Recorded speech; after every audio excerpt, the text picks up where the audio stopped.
el doctor Marcelo Fernández de Córdoba, aquí, en un momento, en Sucesos y con ustedes.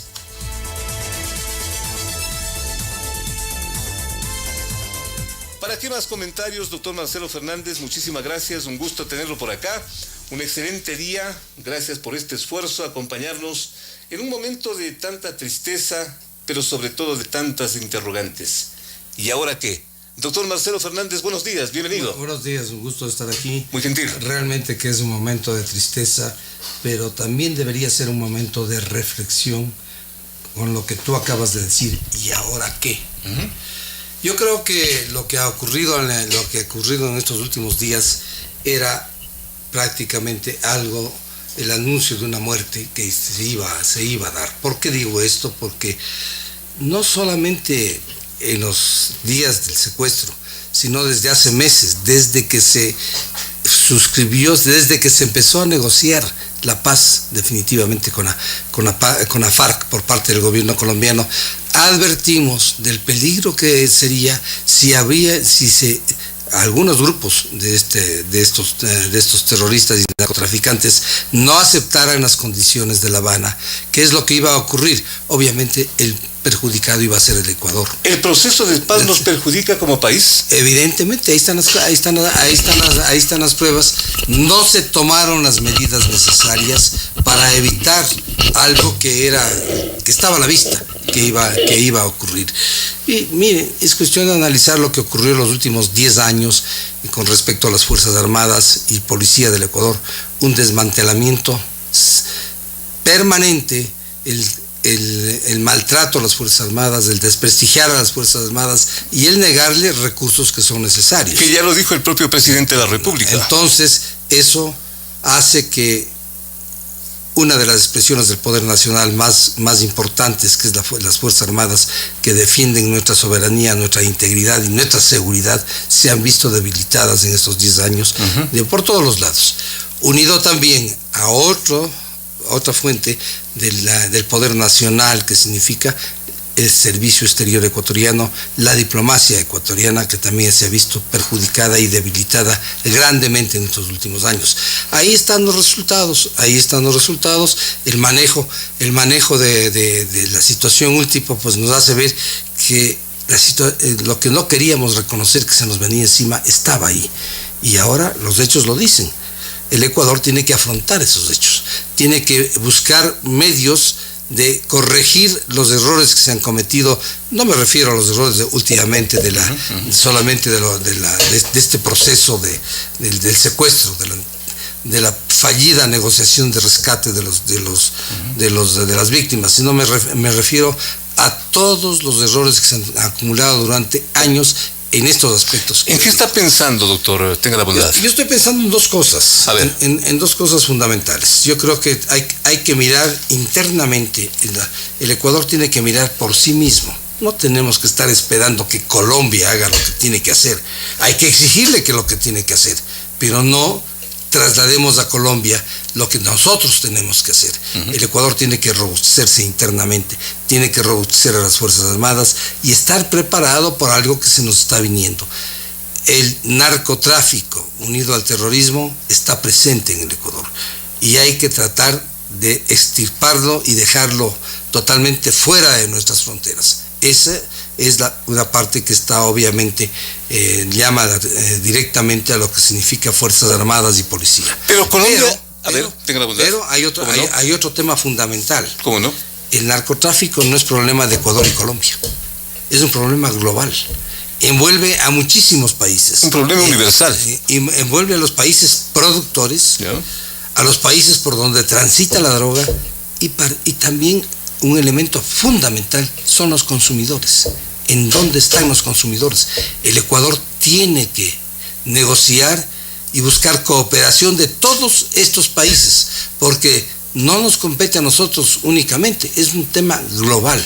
Y en esta segunda parte que me estoy refiriendo, que es un tema global, la Cancillería tiene un papel importantísimo, un papel que tiene que diseñarlo y tiene que ejecutarlo, pero ya estamos viendo que la Cancillería se mueve todavía bajo los parámetros ideológicos del correísmo. Está preocupada la Cancillería y la canciller de lo que le pasa a Maduro, y no están preocupadas de lo que pasa a los ecuatorianos. Mire, a mí me llama la atención algo que los ecuatorianos pueden ver y que ayer deben haber visto. Por primera vez en 19 días se ve a la ministra de Relaciones Exteriores hablando con el jefe de Estado de Colombia y con la canciller de Colombia, y los días anteriores ella debió haber estado minutos después del secuestro, que se sabía que intervenían estos delincuentes tanto en Colombia como en Ecuador. Debió estar inmediatamente. ¿Y si no les quisieron recibir, doctor? No creo que eso. Por la gravedad de los hechos, usted sabe, se hace negar una llamada telefónica y van pasando los días. En la vida diplomática no pasa eso. ¿Ya?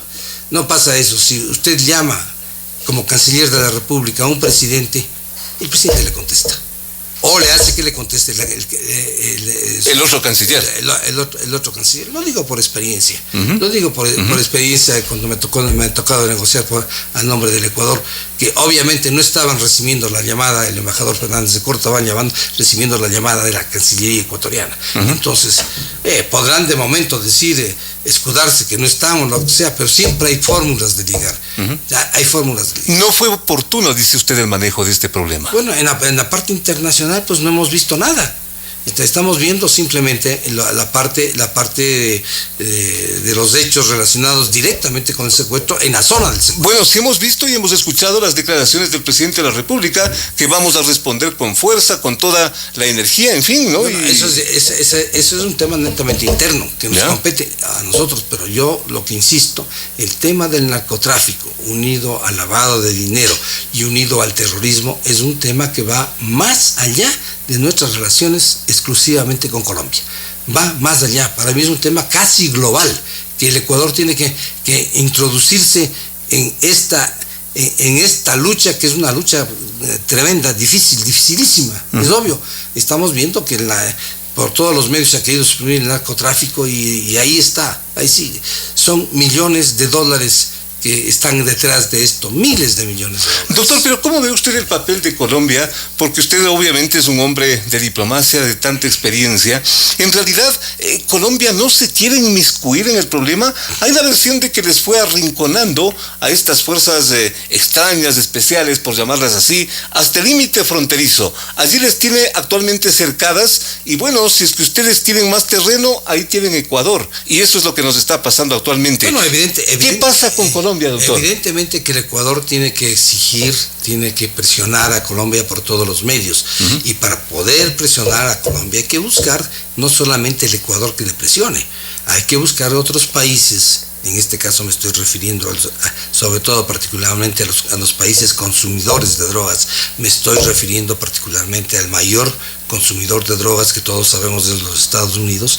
Tienen que presionar para que este cáncer sea eliminado en el sitio que estén, ¿no? Y obviamente la presencia del gobierno colombiano en su territorio es fundamental. ¿Será de esperar al nuevo gobierno? Porque es un presidente que está de salida prácticamente, el de Colombia.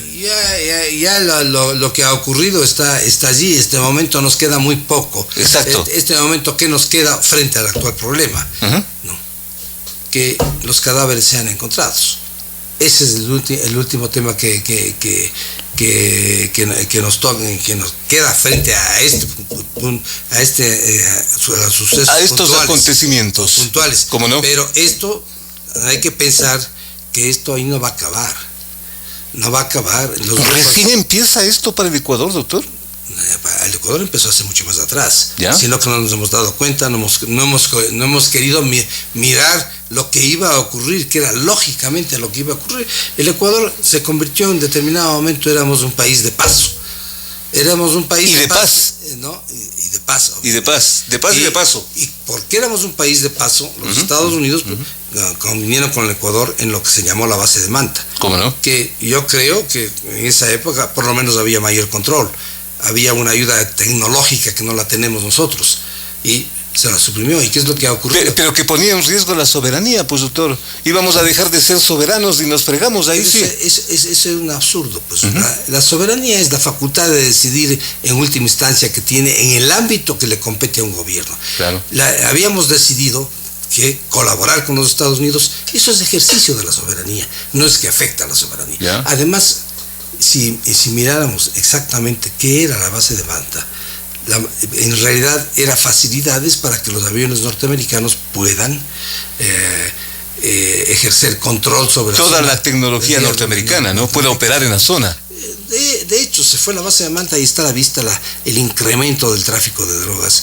Y esto lo digo... Que en Manta es terrible. En Manta es terrible, y no solamente en Manta. Tenemos que pensar que el tráfico de drogas llega a todo el Ecuador. Aquí en Quito usted va a las puertas de los colegios, en las puertas de los colegios se vende droga. Sí, señor. Se vende droga absolutamente sin ningún recato. Claro, se aprobó una ley de que 200 gramos, me parece, de droga no es delito, a una solución negociada. Es típico. ¿Cuántas veces hemos visto tantas películas sobre secuestros? ¿Cómo no? ¿No? En que hay un mediador y que lo fundamental es establecer el contacto, pero un contacto cero y un contacto que le permita mantener una comunicación fluida. Simplemente las informaciones que tenemos es que hubo un contacto a través de WhatsApp. Yo no soy técnico en esto, en los contactos, pero yo entiendo que si uno coge un celular y lo hace funcionar, es relativamente fácil, con la técnica adecuada, ubicar en dónde está ese celular. ¿Me equivoco? Así es, doctor. Así es. Se supone que es así. Se supone que es así. Bueno, ahí hay muchas cosas. Aquí lo que tenemos que hacer es analizar lo que pasó y mirar al futuro, para que no se vuelva a repetir, para que el Ecuador vuelva a ser un país de paz, para que los ecuatorianos nos sintamos tranquilos de que podemos viajar del Carchi al Macará, del oriente a Galápagos, movernos tranquilamente sin el temor de que seamos secuestrados, de que seamos asaltados, ¿no? El Ecuador ha sido un país de paz. La pregunta, doctor, lleva porque también llama la atención en el sentido de que, de entrada, en un primer momento, Colombia dice es Guacho, alias Guacho, él es el responsable, y en eso estamos hasta este rato. Bueno, volvemos a lo mismo. Y hasta ofrecemos un rescate. Volvemos a lo mismo. ¿Será Guacho el hombre? Todo nos viene. Mire, yo ya estoy dudando de esto, doctor. En estos casos, los seudónimos, los nombres que no corresponden al nombre verdadero, estamos pensando que hay este Guacho, que este es el que llamó. Obviamente, si hablaron con alguien y dicen soy Guacho, pues creemos que es Guacho, pero ahora todo el mundo es Guacho. Qué complicado, doctor. ¿Quién es este Guacho? Claro que hay fotografías, hay cosas que identifican a un personaje como Guacho. Todo eso nos viene de Colombia. Y yo le estaba comentando que, con todo respeto, doctor, que valía un poco el paralelismo cuando victimaron al ex legislador Hurtado del MPD. La primera versión, y que se mantuvo durante tanto tiempo, y yo creo que hasta hoy, Milanta. Él es el responsable. Ah, chuta, qué bueno, Milanta. ¿Y dónde está Milanta? ¿Quién es Milanta? Vamos a investigar, llegamos a un pueblito y todos los sicarios se llaman Milanta. O sea, es el macho del grupo. Ahí está el responsable, doctor. ¿No será lo mismo en este Guacho? Bueno, parecería que este Guacho físicamente está hasta cierto punto identificado, pero esto todo nos viene a través de Colombia. Exacto, viene de allá. Y este Guacho parece que es ecuatoriano, para el colmo. Esmeraldeño, parece que es esmeraldeño. Bueno, yo creo que veamos qué es lo que ocurre y qué medidas. Este momento se han desplazado fuerzas militares a la frontera, cosa que se debió haber hecho hace muchos días. Se han desplazado más fuerzas a la frontera, más medios de control para evitar la repetición de esto. Pero estas situaciones no tienen fecha. Es decir, este momento se establecen normas de seguridad, aparentemente la calma vuelve a la frontera, pero hay que ver qué es lo que pasa con el transcurso del tiempo, porque si no se elimina la causa, que es el narcotráfico, que es los exguerrilleros de la FARC, ¿no? Y que ellos están usando para amedrentar el terror, porque esto es un acto de terror. ¿Qué necesidad tenían de matar a los 3 ecuatorianos, a los 3 periodistas es un mensaje terrible que nos dan como país. Es un mensaje de decir, nosotros tenemos fuerza, el control, que podemos hacer daño en el sitio que estamos en cualquier parte del país. Porque eso es lo grave si es un grupo guerrillero, pues han tenido casi 50 años para aprender cómo se maneja una guerrilla. Se da un pequeño golpe aquí, otro allá, y no hay un frente, de batalla convencional. Y de paso... Eso hace muy difícil, ¿no? Y de paso un mensaje muy fuerte, muy grave a la propia prensa. Alguien que se le vaya esto de las manos, ya sabe lo que le pasa. Bueno, es un mensaje a todo el Ecuador. Un mensaje de terror. Por lo mismo, el Ecuador, el gobierno tiene que meditar absolutamente. Tiene que cambiar muchas cosas.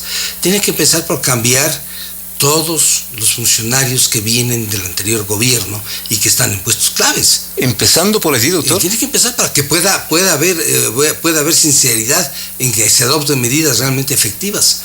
De lo contrario, estamos ligados con... ¿No se dirá que es un prejuicio contra determinadas personas? Yo no creo porque... De esto se viene escuchando desde hace rato, pero no pasa nada. No pasa nada. Yo creo que hay que pensar en algo. Hay un viejo refrán que voy a traerlo a colación. Por favor. Genio y figura hasta la sepultura. Entonces, quienes 10 años estuvieron involucrados en los manejos del gobierno anterior, pues no van a cambiar de un día al otro. No van a pasar de propugnar el socialismo del siglo XXI, que significa comunismo total. No van a pasar a tratar de propugnar un sistema liberal de libre mercado. No van a pasar. Ahí estamos viendo, las cosas no están saliendo como deberían salir. En eso también genio y figura, pues, doctor. Claro. ¿No? Entonces, yo creo que el presidente tiene la oportunidad y el país lo va a respaldar si después de una meditación seria, asesorándose con quien debe asesorarse, no con asesores del anterior gobierno que están ahí, busca las medidas más adecuadas para que el país cambie de lo que vivió los últimos 10 años. Busca las medidas más adecuadas para que no se repitan estos actos de terror, como digo, y busca las medidas más adecuadas para combatir el cáncer del narcotráfico. Un cáncer que hay que combatirlo y hay que buscar una solución global, es decir, no solamente con Colombia, que es lo que se viene hablando, es que Colombia no hace esto, Colombia no hace otro. Primero tenemos que hacer nosotros, para defendernos nosotros. Totalmente. De segundo, podemos exigir a Colombia, pero hay otros jugadores, llamando técnicamente a esto, que están dentro del negocio de la droga, particularmente aquellos que se refieren a los consumidores.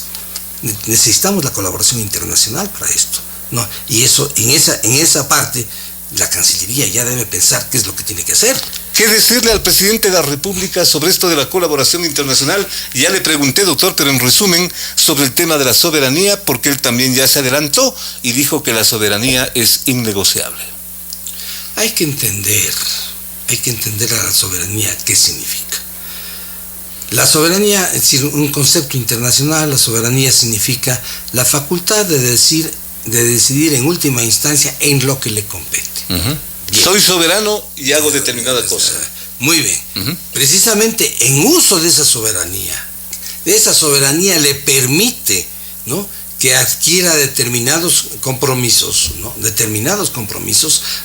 que signifiquen beneficio para el Ecuador.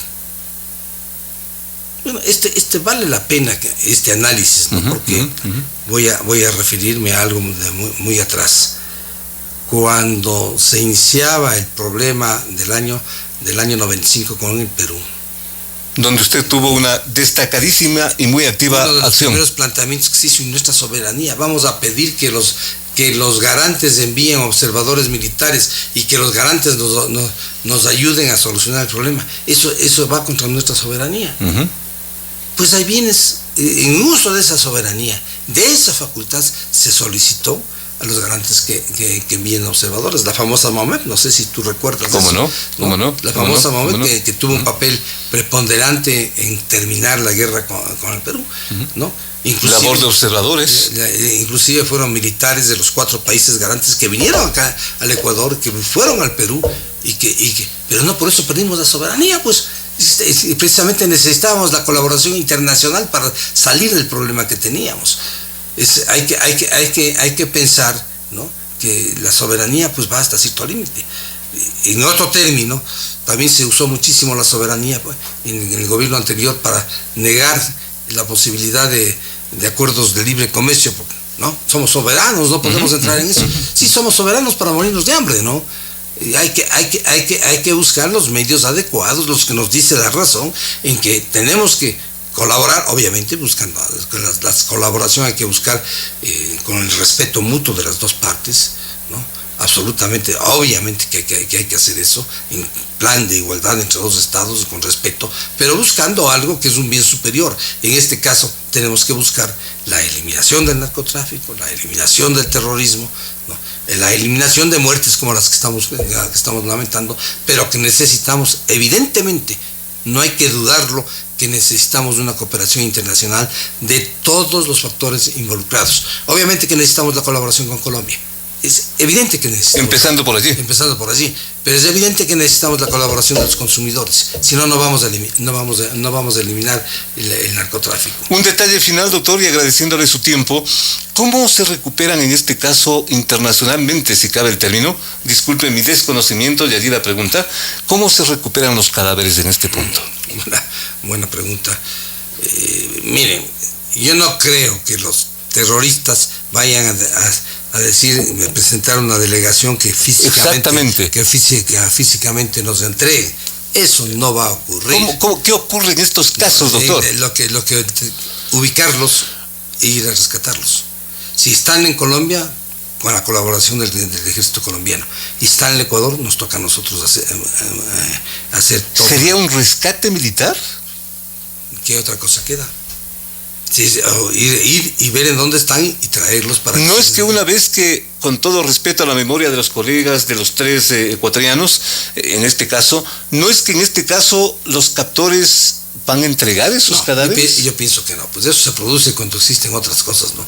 Y ahí, hablando de esto, en el año 81... Porque ese es otro problema, pues, doctor, entonces. Claro, bueno, lo que va a ocurrir es que, y ha habido casos de estos, ¿no? Que de alguna manera, o sea, los secuestradores dan indicios de en dónde están, que podría ser eso, Le dan una señal. Y no, vayan, está en tal parte, vayan y recójanlos. Que podría ser lo que ocurra, ¿no? Podría ser. Yo pienso que no va a ser eso, van a tener que buscarlo. Parecería que en determinado momento hay ciertas relaciones. Yo he recibido un correo electrónico que no sé si tiene validez o no, minuto a minuto, que en determinado momento estaban cercados los secuestradores, que se dejó de operar por alguna circunstancia. Es decir, más o menos se sabía por dónde estaban. Entonces habrá que buscar ahí.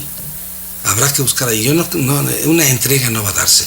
No va a ser el caso de la intervención de la Cruz Roja para que la Cruz Roja Internacional, como en un canje de prisioneros. Exacto. Los secuestradores le entreguen a ellos y ellos, la Cruz Roja, nos entrega a nosotros. Yo creo que no va a producirse. ¿Por qué? Estamos frente a personas que no son tontas. Exacto. Que si aparecen los vamos a tomar presos, ¿no? Claro. Y si no lo haríamos, seríamos los tontos nosotros. Toda una complejidad, doctor, y quién mejor que usted. Es complejo el tema. Muy complejo. Es complejo. Tiene múltiples aristas, muy delicado. Ojalá prontamente, para tranquilidad de las familias, se los pueda encontrar, se los pueda traer y darles la sepultura, pienso que una cristiana sepultura, ¿no?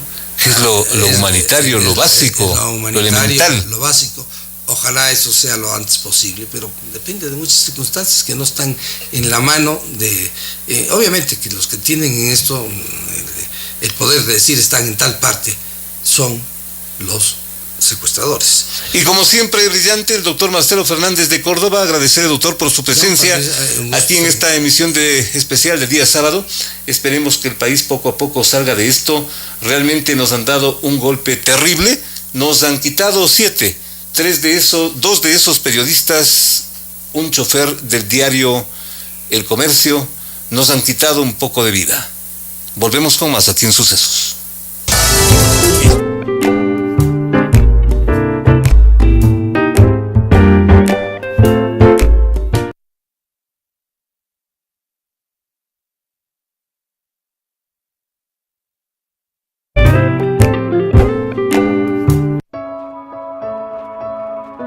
¿A dónde iría si el mundo no tuviera límites? Si pudiera desafiar todas las fronteras. Si pudiera ser jinete del viento, ¿a dónde llegaría? Si todos los caminos estuvieran abiertos para mí, ¿a dónde iría? Si pudiera volar, si fuera libre, libre para moverme.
Comunicado puesto en internet por las llamadas FARC, se reivindica a ella como una organización, o se autorreivindica como una organización con ideales justamente de alcance social. Rechazan de esa forma los calificativos que la refieren como un grupo de delincuentes dedicados al narcotráfico. Y lo hacen en ese comunicado al tiempo de deslindar responsabilidades en el trágico desenlace del secuestro de los 3 ecuatorianos, 2 periodistas y el chofer, todos del diario El Comercio de Quito, y a lo cual hay que agregar la muerte también de los 4 militares, con lo cual son 7 los sacrificados, ¿en qué? En cuestión de pocos días y en un problema que recién empieza o que empezó hace rato y que hay que analizar. Juan Cubi, justamente analista de mucha experiencia, una voz importante de opinión en este país, nos honra aquí en los micrófonos de Sucesos. Gracias por su sintonía. Lo hacemos a través del canal 29 UHF, en señal digital canal 29.1 HD, TV Cable canal 73, Claro TV canal 43 y en Facebook en tiempo real como Telesucesos. Juan, muchísimas gracias por venir, por aceptar esta invitación para ayudarnos a entender en qué tipo de problema ahora se metió el Ecuador. Juan, buenos días. Buenos días, Félix. Gracias por el espacio. Gracias por venir. Yo quiero expresar mis condolencias. Totalmente. A los familiares de los periodistas asesinados. Una condolencia al diario El Comercio, ¿no? Totalmente. Y sobre todo una reivindicación del oficio de periodistas en este país. Creo que lo que ha sucedido demuestra la importancia, el valor que tiene el ejercicio de un periodismo independiente, serio, profesional para informar a un país. Una vez más. Sí. Y con esto creo que se demuestra la torpeza, el error, la mala fe de un gobierno que durante 10 años hostigó, persiguió, denigró al periodismo por cumplir su oficio. Por ahí están las responsabilidades. Yo creo que en parte, ¿no? En parte. Uh-huh. Porque estamos enfrentando un problema más complejo, Félix, ¿no? ¿A qué te refieres? No estamos aquí enfrentando a Guacho, no estamos enfrentando a un grupo de delincuentes que está dedicado a determinado oficio. Uh-huh. Estamos enfrentando a una transnacional del crimen, porque el narcotráfico no es un fenómeno episódico, parcial, local. El narcotráfico es un problema geopolítico. Uh-huh. Y la respuesta no puede ser únicamente... Casi universal. Sí, no puede ser la respuesta únicamente de un equipo de inteligencia del Estado ecuatoriano. Es una respuesta global, uh-huh, de todos los estados. Porque lo que estamos enfrentando es un delito gigantesco, ¿no? Descomunal, de proporciones inimaginables, donde lo que acaba de suceder en la frontera norte es solamente una arista, una parte de esta problemática. Y por eso es que yo creo que lo que se viene es bastante complicado para este país. No es porque no haya existido, coincido con lo que decía el embajador Fernández de Córdoba, esto viene desde hace 40, 50 años, este problema. y ha venido larvando y creciendo y ampliándose. El tiempo que tiene de vida en Colombia. El tiempo que tiene el negocio del narcotráfico en general en el mundo, ¿no? Uh-huh. Obviamente en Colombia, esto estoy hablando, y te lo digo por conocimiento de causa, ya desde los años 70 empieza a ver el fenómeno del narcotráfico. Uh-huh. Cuando yo era muchacho, recuerdo que en Manta ya capturaron unos buques de pesca que estaban cargando droga, años 70.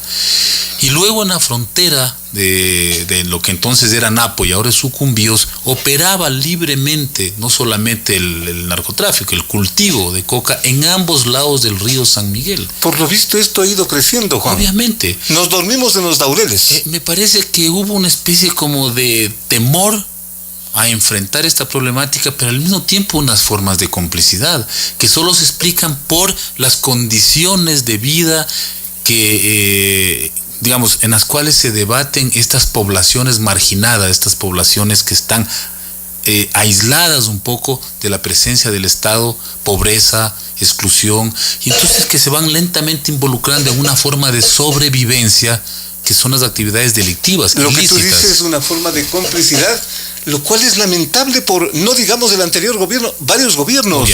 Obviamente, es que este es un problema muy viejo.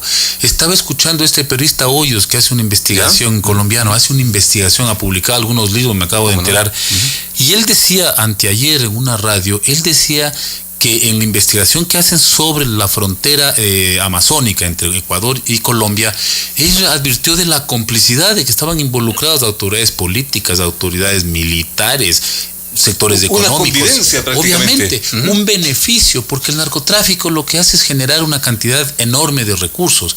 Y él decía, otro colombiano que conoce la experiencia que tiene en esta temática, decía, ¿para qué van a mandar 10,000 hombres a la frontera? 10,000 militares para que los corrompan en 3 meses, porque la lógica del narcotráfico, eso lo decía, la lógica del narcotráfico no es un problema únicamente militar, de enfrentamiento de una organización armada, es un sistema que opera en donde ejecuta sus actividades. Uh-huh. Y entre otras de esas cosas, opera a través de la corrupción, a través de ir de alguna manera generando adhesiones porque reparte dinero.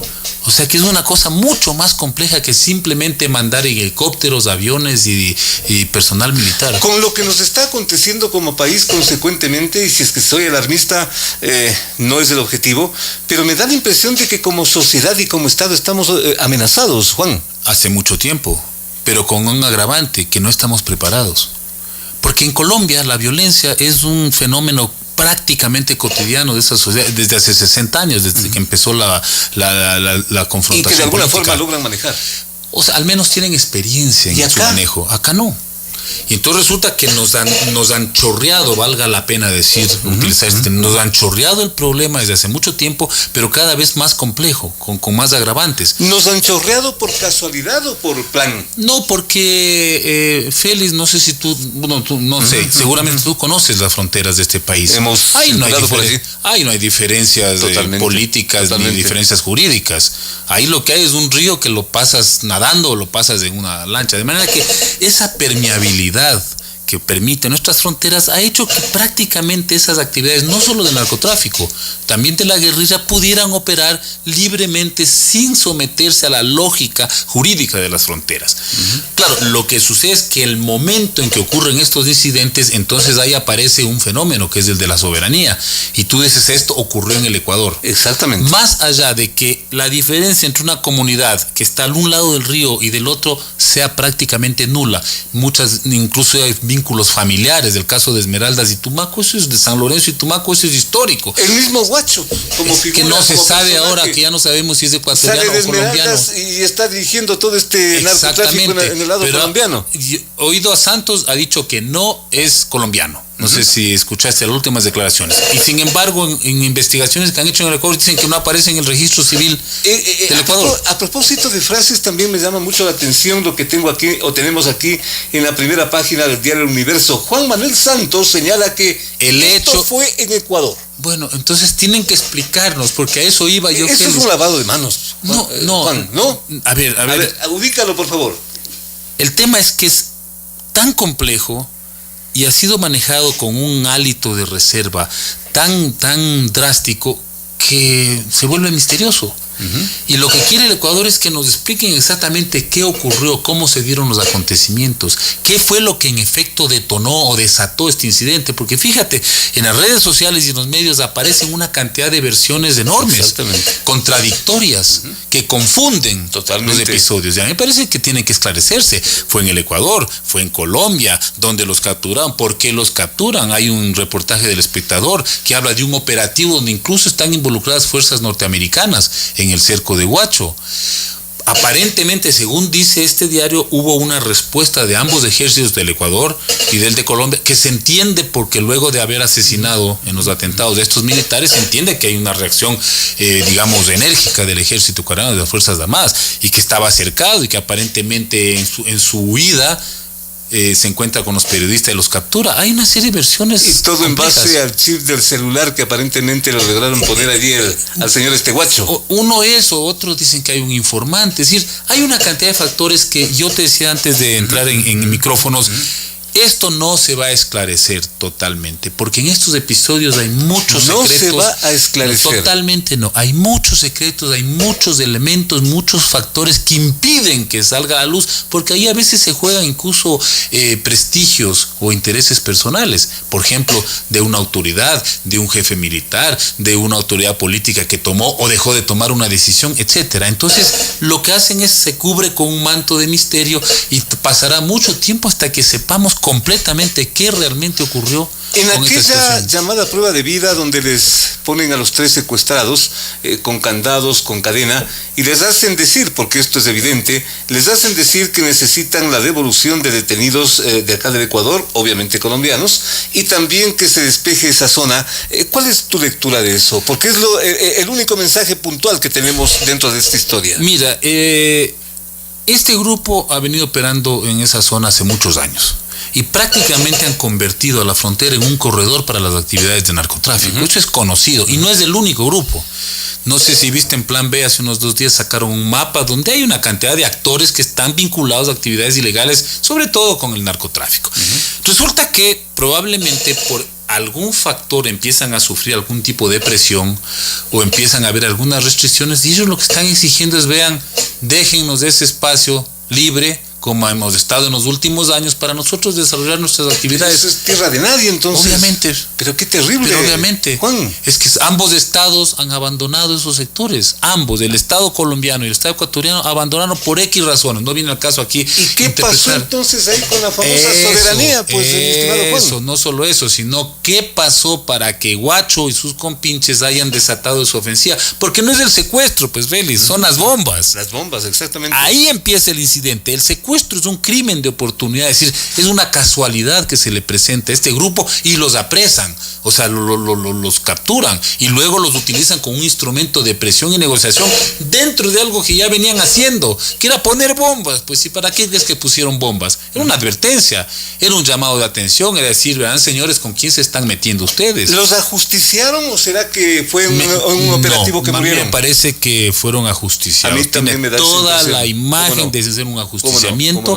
lo cual desmiente este mensaje, este discurso de que es una organización política, que están reivindicando una lucha. Pues eso llama la atención. Discúlpame, pero no, son una banda de delincuentes, de criminales. O sea, no puedes matar a 3 inocentes porque se te metió en gana. En último caso, si tú estás en una situación así, por último los dejas botados y huyes, ¿no? No tienes para qué eliminarlos, ¿no? Esto es un mensaje clarísimo, esto es un mensaje diciendo: miren, señores, nosotros no tenemos la más mínima contemplación con la vida de nadie. Somos una organización que está dedicada a un negocio ilícito, armada, poderosa, y vean bien qué van a hacer, porque si se meten, se están metiendo en cosas complicadas. Ese es el mensaje clarísimo. Ahora bien, ¿cómo responden los estados? Y frente a eso, el Estado ecuatoriano, Juan, se ha activado un discurso belicista que es totalmente equivocado. Si ya está demostrado que la lucha contra el narcotráfico desde lógicas militares ha fracasado. ¿Qué pasó con ese límite de hora que se puso el presidente de la República? Pensamos que iba a pasar algo muy grave. No quiero yo adelantarme, pero creo que eso tuvo algún otro propósito. Pero no quisiera yo hacer comentarios que me vayan a generar a lo mejor problemas, porque el hecho está marcado y de ahí para adelante, que, mi estimado Juan. Yo creo que hay una responsabilidad de los estados. Es cómo neutralizas esas condiciones para que florezcan estas actividades. ¿Cómo neutralizas? Exactamente, no hay más. O sea, si tú tienes unos sectores sociales, zonas geográficas abandonadas, pobres, sometidas a la ausencia crónica de cualquier política, digamos, de reivindicación de derechos, los que estás es fomentando que la gente busque formas de sobrevivencia. Si hay una economía marginal, la gente va a decir, yo hago lo que sea para comer. Y donde llegar con el discurso de la soberanía es un chiste, pues, Juan. Sí, no tiene mayor sustento. Por favor. No tiene mayor sustento. Esa gente entonces, pobre que le ofrecen allí un trabajo y que no haga eso porque está violando la soberanía. Mira, Félix, nosotros que conocemos este país y lo conocemos a pie, acuérdate lo que sucedía en la frontera del Perú. Nosotros estábamos en guerra con el Perú, sin embargo, la vida cotidiana de la gente, ¿cómo se daba? Hacían negocios, se pasaban el río comercial, porque a ellos no les importaba el tema del conflicto político. El tema soberanía para esta. Sí, porque estas personas. En la vida cotidiana la gente sabe, yo trabajo aquí, me paso al otro lado, le vendo al uno, le compro, le traigo, me caso, tienen relaciones familiares. Es lo que sucede con Tulcán y Ipiales. ¿Por qué crees que es imposible combatir y eliminar el contrabando entre Tulcán y Ipiales? Porque prácticamente es una actividad regular de comercio, como dicen los pasos. Es una misma cosa. Históricamente. Así es. Y entonces entre ellos son familias que llevan, que traen, que comen. Bueno, frente a eso tienes que hacer políticas para más bien darle cierta racionalidad a esos hechos que ocurren. ¿Cómo racionalizar este punto? Bueno, con políticas binacionales, con formas de integración de esas poblaciones a procesos económicos, que tenga gente que tenga posibilidades de acceder a los derechos y beneficios que debe garantizarles un Estado y que puedan, ser parte de un mejoramiento de sus condiciones de vida y que sean las sociedades que defienden su forma de vida las que se convierten en el primer escudo contra las actividades irregulares. Cuando empiezan a proteger y defender un espacio comunitario, un espacio social que les conviene. Porque solamente ahí, cuando la gente protege sus condiciones de vida, es que tú empiezas a combatir lo que fue a afectar esa convivencia. Lo que tú dices tiene mucha coherencia, mucha razón, yo diría hasta sentido común, Juan, pero eso nos llevará ¿cuánto tiempo? Esto es para ayer. No, eso es generaciones. Y ahí. Esa es una parte. La otra parte es cómo definimos una política de seguridad coherente. A ver. Ahora, yo no soy experto en el tema, pero lo primero que tiene que hacer el gobierno es hacer una convocatoria a todos los sectores políticos, sociales de este país que estén conscientes del problema. Como nunca ya no se impone un gobierno de unidad nacional. Lo mínimo que puedes pedir es eso, porque estamos hablando ya de una protección del Estado, pues no estás hablando solamente de un incidente con 3 periodistas, con algunos militares, que es tremendamente lamentable, que nos afecta como país, pero lo que se viene puede ser mucho más devastador. Esto nos amenaza como Estado, como sociedad, totalmente, como gentes, como ecuatorianos. Pero, Vélez, ¿no has visto lo que sucede en México? O sea, México resulta que es un estado casi que invivible, inviable, ¿no? Totalmente. Y que está absolutamente carcomido por el narcotráfico. En México matan policías, periodistas, políticos, civiles, ya todos los días. Como parte de la vida diaria. Exactamente. No puedes convivir, no puedes plantearte una forma de vida con futuro para tu familia, para tu comunidad en esas condiciones. Y Colombia también atravesó por una situación similar en una época, ¿no? Lograron medianamente neutralizarle. Y fíjate el error que cometen las autoridades ecuatorianas, que yo veo, habría que pedir explicaciones por qué. El momento que ocurrió el secuestro de los periodistas, lo primero que debió haber hecho el gobierno, las autoridades, era llamar a los colombianos y preguntarles, cuáles son los protocolos, cuáles son las formas de respuesta a esta situación, porque ellos tienen una experiencia de décadas en manejo de este tipo de conflictos. Y la experiencia en esto es fundamental. Es fundamental porque dicen, miren, así es como esto sucede, estos son los riesgos, estas son las posibilidades de reacciones de estos grupos, etcétera. No puedes encargar la resolución, el manejo de estas cosas porque me caes bien y eres buena gente. Exactamente. La gente profesional es la que se impone en este punto. Entonces yo no sé qué prurito tuvieron para no hacerlo, entonces decidieron más o menos como en las películas de ficción, vamos nosotros a resolver esto. Habría que pedirle una explicación, ¿por qué se demoraron en generar un puente con quienes podía dar asesoramiento y dar líneas de intervención mucho más viables, ¿no? Mucho más coherente. Habrá que ver, ¿no? Yo estoy especulando nada más, pero se siente, se percibe, Félix, que hubo una tremenda ineptitud, al menos del equipo que estaba encargado, ¿no? Es por eso que este rato el país está pidiendo la cabeza de los 3 ministros, ¿no? Porque se siente, se percibe una tremenda ineptitud en el manejo de la crisis. Es obvio, se lo ve, se lo siente, no necesita conocer los intríngulis de los acontecimientos para percibir eso, ¿no? Hubo un desconcierto, un desconocimiento, una incapacidad frente a un evento que era prácticamente único en la historia del país, ¿no? Sobre todo la falta de certeza de lo que estaba aconteciendo y obviamente pues esta, como se ha dicho en algunos sectores y tú lo destacas, esta ineptitud en el manejo de esta crisis. Claro, y es yo no sé por qué, por sentirse soberbios, por qué razón, debieron haber dicho, señor, no sé si habrá un prejuicio ideológico, es decir, como el gobierno de Colombia es aliado de los Estados Unidos, es la punta de lanza del imperialismo yanqui, no sé, estoy especulando, ¿no? Pero lo primero que dice, señor, aquí necesitamos una teoría mucho más concreta, es cómo manejamos esa crisis, ¿no? Porque además esto está atravesado por un problema, Félix. Esto tiene que ver mucho con el proceso colombiano, es decir, con la historia de violencia de Colombia, con el proceso de paz con las FARC. No te olvides que Huacho se declara disidente de las FARC y entiendo que está reconocido como que integró uno de los frentes de las FARC. Y en lo cual somos mediadores, pues Juan. En los cuales quisimos ser mediadores. Estamos abriendo las puertas para que se vengan aquí a sentarse y seguir negociando. Bueno, a mí me parece que eso es correcto. A ver, haber ofrecido sino que país, incorporémonos a eso también. Exactamente. Pues, no, exijamos a cambio ciertas condiciones. Si les tenemos aquí a los actores. Exacto. Si le estamos facilitando a Colombia el proceso de paz con el ELN y fuimos veedores del proceso de paz con las FARC, exijámosle al Estado colombiano también una reciprocidad en esta problemática. Que nos está pasando. Pero claro, decirles, mire, ustedes nos están empujando un problema ya de años y tienen que tener alguna forma de corresponsabilidad en eso, ¿no?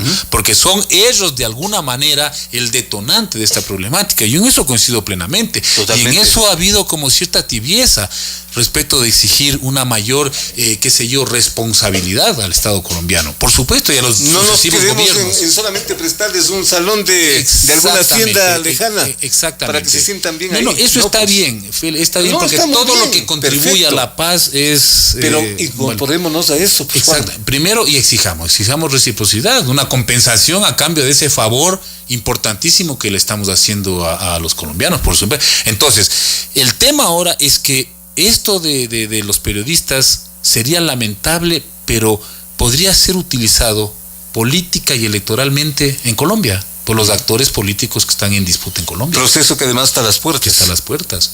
Y sería lamentable que se haya empujado un desenlace dramático por intereses políticos y electorales. Eso no hay que descartarlo, porque tú sabes con quién estamos jugando, ¿no? Uribe no es una perendulce, lo ha demostrado. Y Uribe está detrás de uno de los candidatos que tiene opciones de entrar a la segunda vuelta. Y tú sabes que Uribe durante todos sus 2 años de mandato generó una serie de maniobras políticas perversas, ¿no? Para un poco apuntalar y sostener su proyecto político. Sería terrible. Por eso es que hay que exigirle al gobierno actual de Colombia y al Estado colombiano, como un conjunto de instituciones, una respuesta frente al costo que está pagando el Estado ecuatoriano por un problema originado en Colombia. Y lo que tenemos que movernos desde el próximo lunes, Juan, es con una diplomacia profesional, eficiente y conocedora de la materia. Bueno, yo creo que eso está por demás del fracaso, digamos, de la diplomacia del Ministerio del Interior y de Fuerzas Armadas. Es obvio, es evidente. Yo hasta ahora no he oído una palabra, una postura, una iniciativa del ministro de Defensa, cuando debía haber estado a la cabeza, porque esa zona, en cierta manera, también corresponde a la jurisdicción del ejército ecuatoriano, pues, zona de frontera. Y las Fuerzas Armadas, entre otras cosas, están aquí para proteger las fronteras. No, porque yo veo que le han dado un protagonismo al ministro del Interior como jefe de la policía, pero eso compete también a las Fuerzas Armadas, porque además los que murieron en el atentado son militares. Resumiendo todo esto y con estos acontecimientos, mi estimado Juan, y a partir del lunes que terminemos por allí.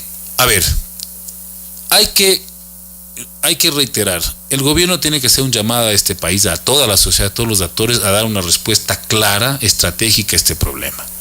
Porque hay que empezar previniendo que puedan ocurrir estos casos u otros peores. Que no es nada imposible. No es imposible. Si esto ya se advirtió, totalmente. Feli, esto se advirtió hace años, que el conflicto colombiano se estaba viniendo, que el narcotráfico estaba penetrando, pero que luego de la paz iban a haber estos rezagos, estos coletazos. Ingenuidad. Sí, ya se advirtió. Totalmente. Y yo creo que durante el gobierno anterior hubo una especie como de, yo no sé, de negligencia sistemática, expresa frente al tema de la seguridad y al papel de estos organismos de seguridad del Estado. Eso es obvio. Habrá que preguntar por qué. ¿Por qué? ¿Fue un prejuicio ideológico o fue algún tipo de interés en debilitar esa capacidad operativa de las Fuerzas Armadas? ¿Qué te parece si ese punto le dejamos para la próxima invitación? Cuando tú gustes, cuando gracias, se vayan Juan, esclareciendo algunos de estos incidentes. Juan, muchísimas gracias, Juan Cubi, analizando toda esta situación. Qué complejo, qué difícil, qué lamentable, pero a partir del lunes tenemos que salir como país, porque si no, como dicen los jóvenes, nos pegamos un tiro nomás. A partir del lunes, ojalá, esto que nos dice Juan Cubi, la necesidad de un reencuentro como país, porque la sociedad, el Estado ecuatoriano, como ecuatorianos, estamos amenazados. Y a los tres, a Paul Rivas Bravo, a Javier Ortega Reyes, a Efraín Segarra Abril, nunca los vamos a olvidar. Los tenemos en nuestros corazones, los tenemos en nuestra conciencia, los tenemos en ese ejemplo de vida que nos dejan, porque dieron su vida por un reportaje tan simple como eso. Nos despedimos de ustedes y de estos tres grandes colegas, tres grandes amigos, gracias a Juan Cubi, a nuestros invitados, y les dejamos con este mensaje final.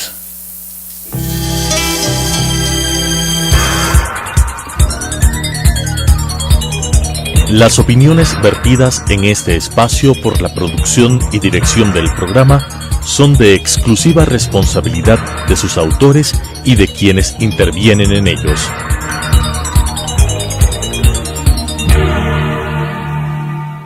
Telesucesos Canal 29 UHF presentó De 8 a 9 con Félix Narváez.